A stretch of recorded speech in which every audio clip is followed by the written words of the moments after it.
शिवज्योत आहे, ही शिवज्योत छत्रपती आपले छत्रपती महाराज श्री शिवाजीराजे भोसले, ठीक आहे, यांच्या आपण गृह जे आपलं घर होतं किंवा जे आपलं गड किल्ले म्हणतात, ते किल्ले म्हटलं तर एक त्यांचं स्वतःचं साम्राज्य होतं.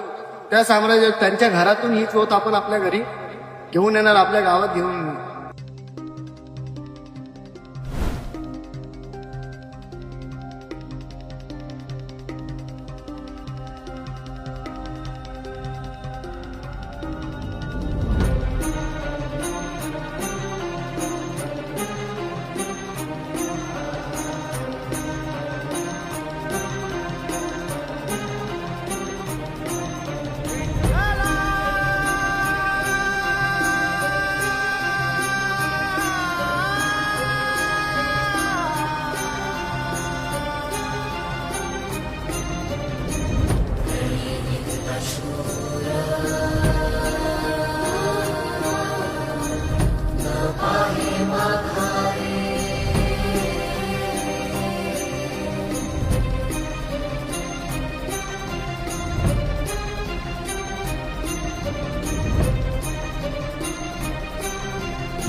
रणी निघत शूर